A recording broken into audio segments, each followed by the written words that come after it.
I wonder if anybody's there. Are you there?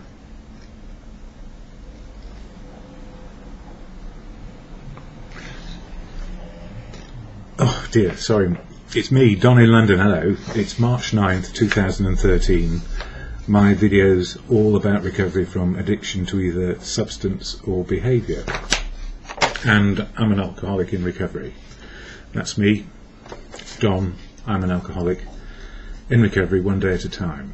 And it's been made possible by professionals who got me sober, or dry, not sober, just dry.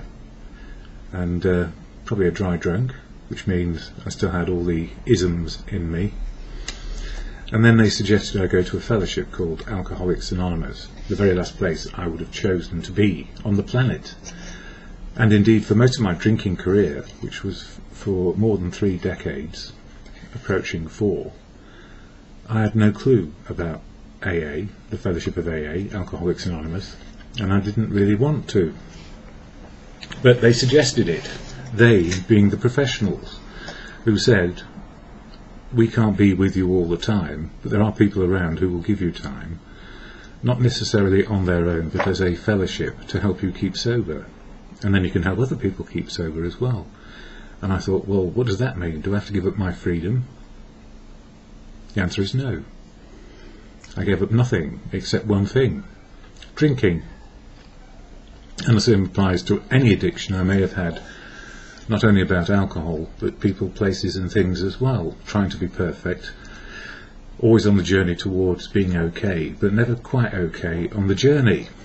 So these days I'm more okay on the journey, and I'm not too fussed what the destination is going to be, because I don't know what it is, other than today, hopefully, to get to bed tonight without a drink and know a little bit more about myself, and what interests me, and what I lose interest in.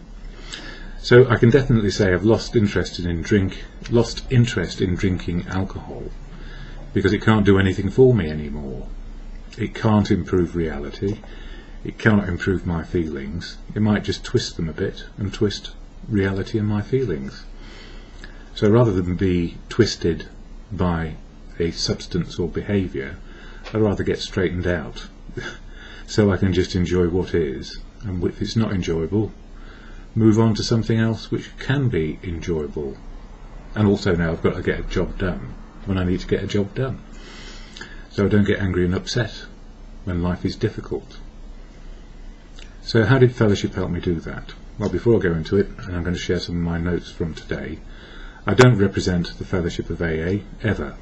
I don't represent you if you're in the fellowship, because you, importantly, are yourself, another human being with experience, strength and hope, which I value, and I would not dishonour by suggesting I know what it is. And if you're new to AA, you're full of experience, strength and hope about what life is like when drinking, and how it can get unmanageable, how it drives us mad and makes us do the same thing over and over again, and we don't know what to do. And what I've come to understand is the power greater than me is always there and can help me, and that's the wisdom of other people. So if there is a higher power on this planet, it is the truth, love and wisdom, which is always there in other people, inside fellowship and outside fellowship. And equally there is bad information, and there are a few devils out there with their own idea about what you ought to be doing.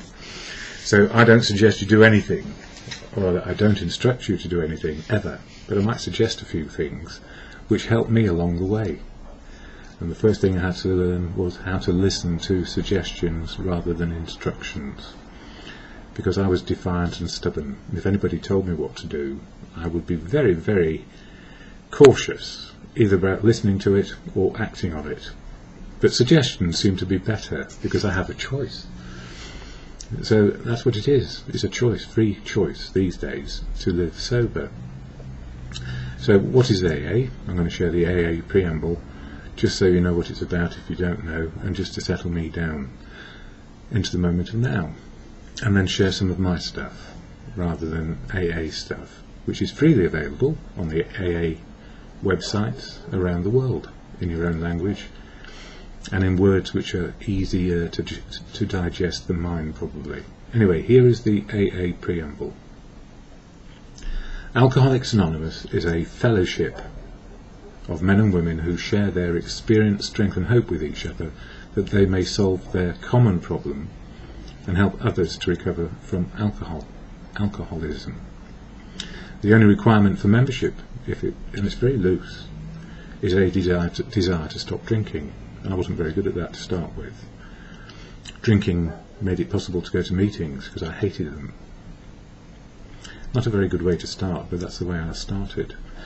There are no dues or fees for AA membership, so it cost me nothing, and we are self-supporting through our own contributions. And when I stopped drinking and had a few pennies to spare, I helped to contribute towards tea, coffee, rent and a bit of literature. But if you haven't got any money, you can't contribute money. So don't give your pension away if that's all you've got. AA is not allied with any sect, denomination, politics, organisation or institution, does not wish to engage in any controversy, neither endorses nor opposes any causes. But you can do all those things. Our primary purpose is to stay sober and help other alcoholics to achieve sobriety. So primary purpose, stay sober, and the rest of life can start to work again. And it can be quite hard to do all this. And on your own, it's extraordinarily difficult because we're taught to stand on our own 2 feet, and this is really what I'm talking about today. So my notes for March 9th, 2013, all about the steps, the 12 steps in action, and March is all about step 3, which is a higher power. There's not just one, as far as I can make out, although one might reside in God. Whatever you call God, no God, whatever, it's your choice in the end. Your higher power is what counts. Now, this is me and what I've been thinking and feeling. Well, I started with feelings, foggy this morning, not enough insulin in my system, so I had a couple of injections to get that back on track. Anyway, I'll talk about that at the end. AA, always suggestions, never instructions, trudging the road of happy sobriety. Even when life might be good, bad or ugly, or all three together, suggestions work better than instructions. When we find ourselves in the company of like-minded people with a desire to stay stopped from their addiction and sober, suggestions may be taken on board. Instructions are hardly ever, because an instruction tends to make a person in recovery quite deaf, one day at a time. So, what happens before meetings? Somebody tells you, all you need to do is take the cotton wool out of your ears and stick it in your mouth. You think, I didn't come here just to listen to something like that. Come here to get sober. But it's true. So hopefully you hear and listen to Experience, Strength and Hope, where people don't tell you what to do. Because if they are telling you what to do, either on a single basis or in unity, you'll probably go deaf. And nobody ever told me what to do when I first got to AA. I just sat there wondering what the hell was going on. So I was listening, and the more they didn't tell me what to do, the more I listened. Even if I didn't like what they were saying, which was stop drinking. Or it is suggested you might try stop drinking and come to meetings. Anyway, a single human being on their own struggling with addiction, that was me, a single human being on my own struggling with addiction. I tended to be a drowning person. And I was drowning in my own philosophy, created by whatever culture I may have come from, which was all about standing on my own 2 feet, not showing weakness, trying to overcome any impediment, because that is what I thought I ought to do. So the very idea that I might join in with something, a fellowship where they suggested things and didn't tell me what to do, was a bit of an impediment for me. And if a single human being cannot stop themselves, and I couldn't stop myself from drinking, how can we expect family and friends to be able to stop the addiction? Because my family and friends said, you've got to stop.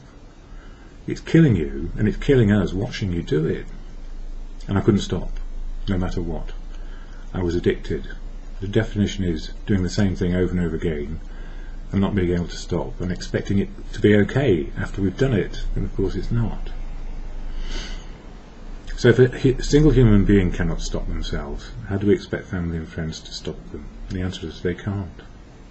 In fellowship we know no single human has the time or the endurance to keep another person sober on their own. Because if we can't do it on our own and then latch on to somebody else, what happens? Well,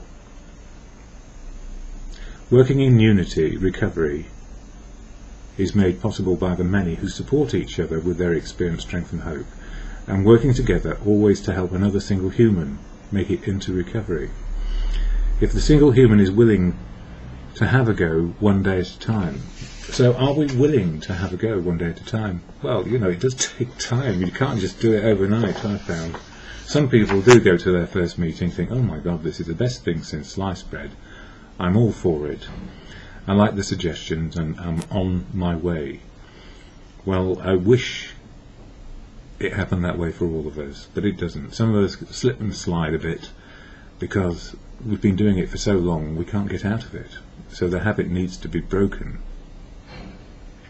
But we need support and suggestions rather than instructions which make us deaf. In the endeavour in recovery, we are all equal. We all have experience, strength and hope.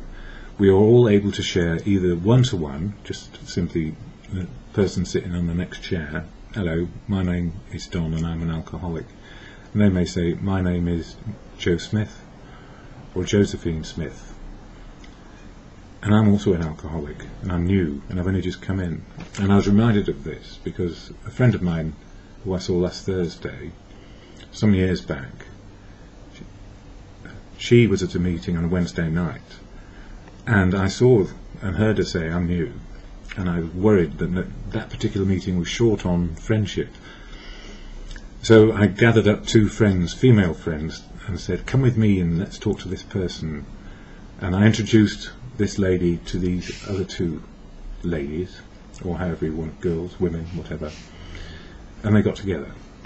And this person is still sober today, some years later. So I successfully got the man out of the way, that was me, and got three women talking about recovery, and two experienced people sharing with another human trying to start. And remarkably, having taken myself out of the equation, everything went well. And I'm so pleased, you know, I am so pleased. So, yes, where did I get to? We are all able to share one-to-one, and we have a primary purpose to stay sober and help other alcoholics to achieve sobriety, and sometimes we share in groups. Whatever we call it, team effort, each person can play a role, and simply by being part of fellowship and a presence in a meeting without saying anything or doing anything, they can enrich the experience of now. A fellowship founded on love, learning the emotional and spiritual journey one day at a time, offers hope to anyone, anywhere, and pretty much any time with the help of modern communications. Social networks, fellowship websites are around these days, tens of thousands of them.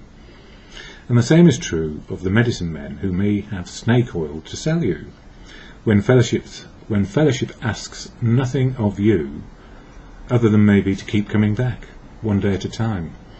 And that's the difference. There are a lot of people out there who want your cash, your time, your love, you name it. They want to consume you, rather than fellowship, which is there, suggest keep coming back and see how you feel about it. And you don't have to do anything. Freely given, freely received.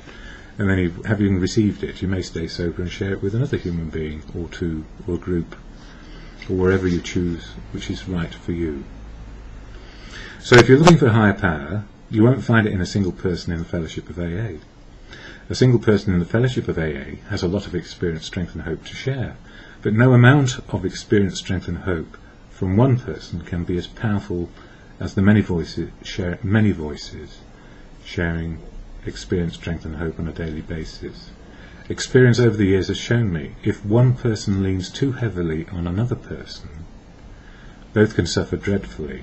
When people rely on the many, listen to the many, share with the many, the wisdom shared and the experience, strength and hope is far more powerful than any single human being in keeping people sober. So your higher power is all around you, inside and outside fellowship. Whatever you call it, it is there if you ask for help. And I needed humility, which I've been I'm always a learner, but humility to ask for help around emotional and spiritual, no way. Not back in the day, because that was my private shame and guilt of not being good enough. So these days I do ask for help, especially when I feel wrong in my mind or heart. Your higher power is all around you, and it's inside and outside fellowship. Whatever you call it, it is there if you ask for help. And the problem can be that some voices become so loud, they deafen out other voices who share softly and yet more powerfully, because they really do know what they're talking about today. So my voice is no good to you on its own.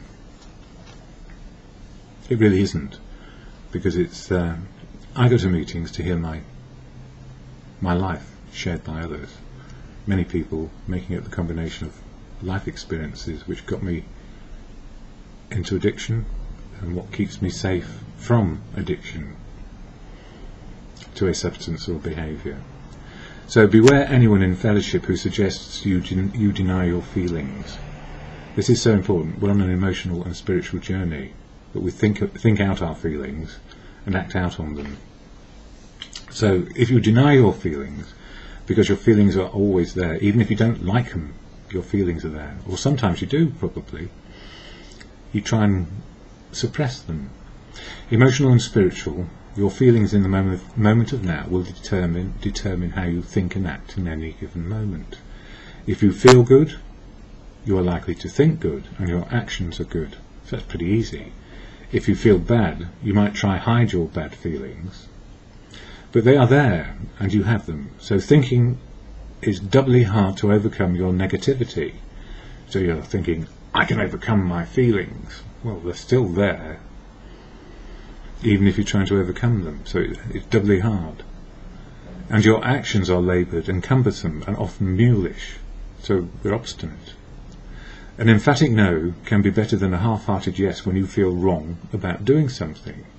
Share the feeling and work it out, rather than stew about it and behave badly and with obstinacy today.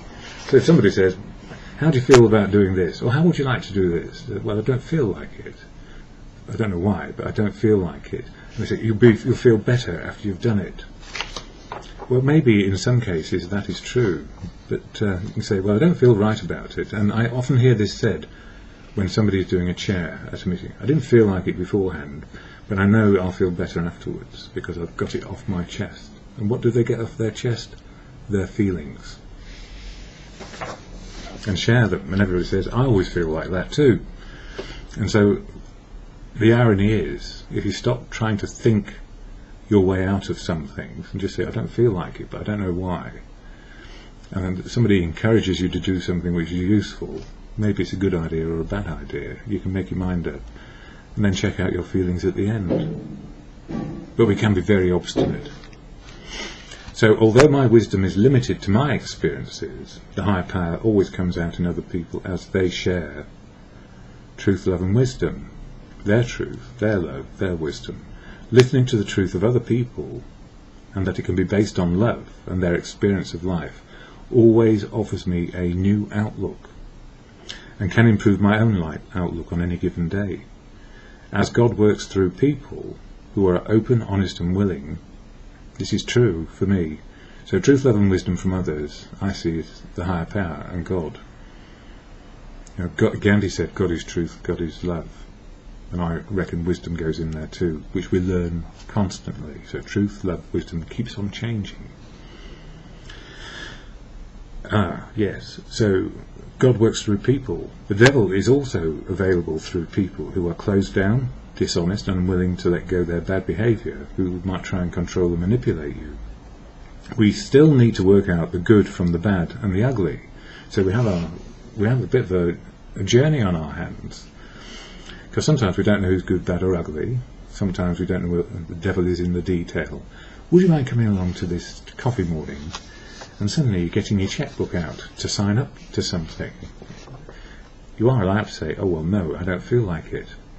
Either before the event or at the event. Oh no, this doesn't feel right. It's too much money and you're not having it.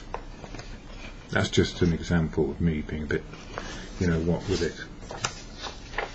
There are a lot of people out there, a bit of snake oil. Here's some snake oil. If you take this and you find it's got alcohol in it, another drug, the snake oil.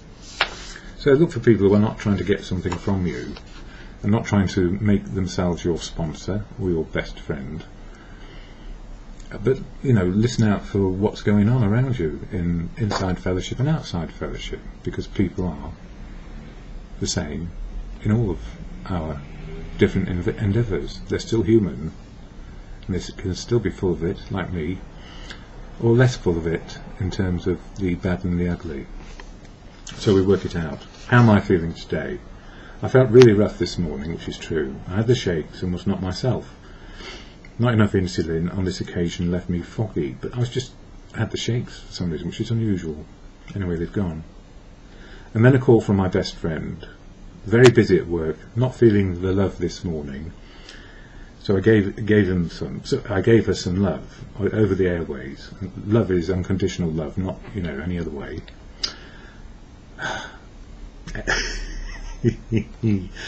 Very busy at work, not feeling the love this morning, so I gave her some love over the airwaves. A quick conversation, some laughter, and recognising the simple and straightforward things we need to do to ask ourselves. Are we hungry? Are we angry? Are we lonely or tired? Or a combination of them in the moment of now. Halt. This is something from Fellowship, the simple bits. Hungry, angry, lonely, tired. Feelings. Hungry, angry, lonely, tired. We can have them all at once.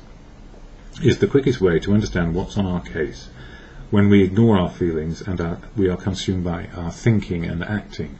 I've got to get it done. If we are consumed by thoughts and actions, getting the job done, and not concentrating on feelings, we forget what makes a good day turn bad or ugly.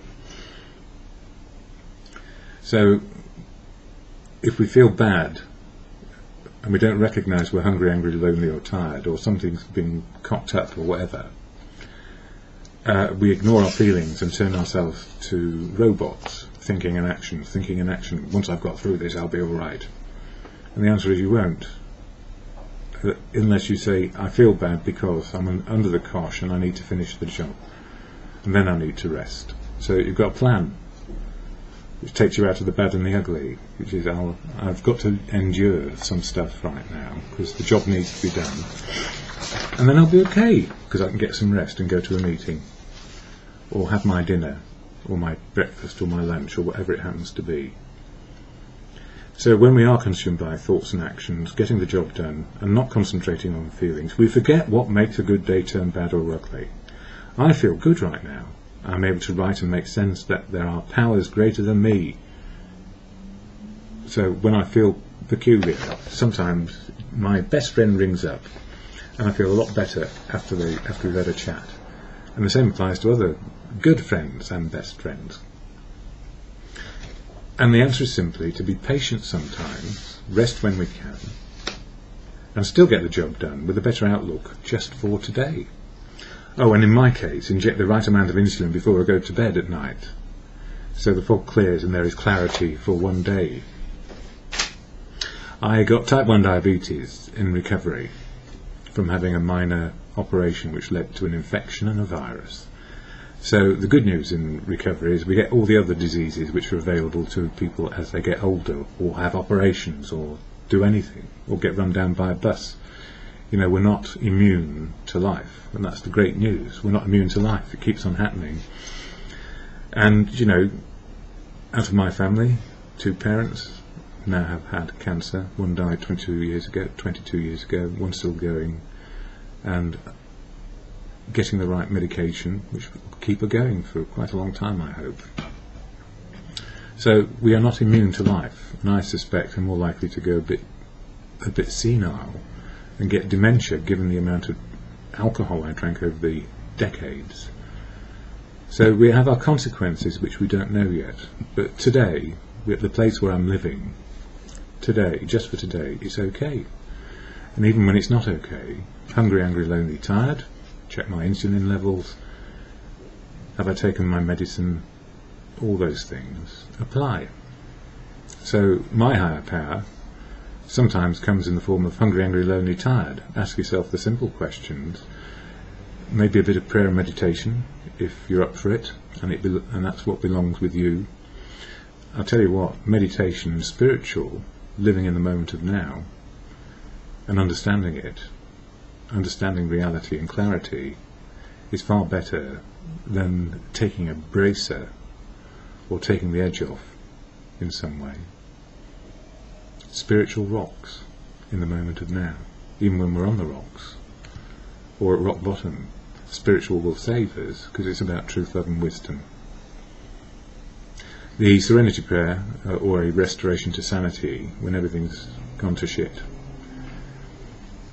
Serenity prayer, can do, cannot do, wisdom to know the difference, helps me at any time. So to God or in good conscience, as you choose, your higher power, which works for you. It's your higher power for you which counts and will help you ask for help. Conscience, humility are virtues. They don't get in the way of life at all. God, grant me the serenity to accept the things I cannot change, courage to change the things I can, and keep on learning the wisdom to know the difference. Moment to moment, minute to minute, hour to hour, can do, can't do, wisdom to know the difference just for today.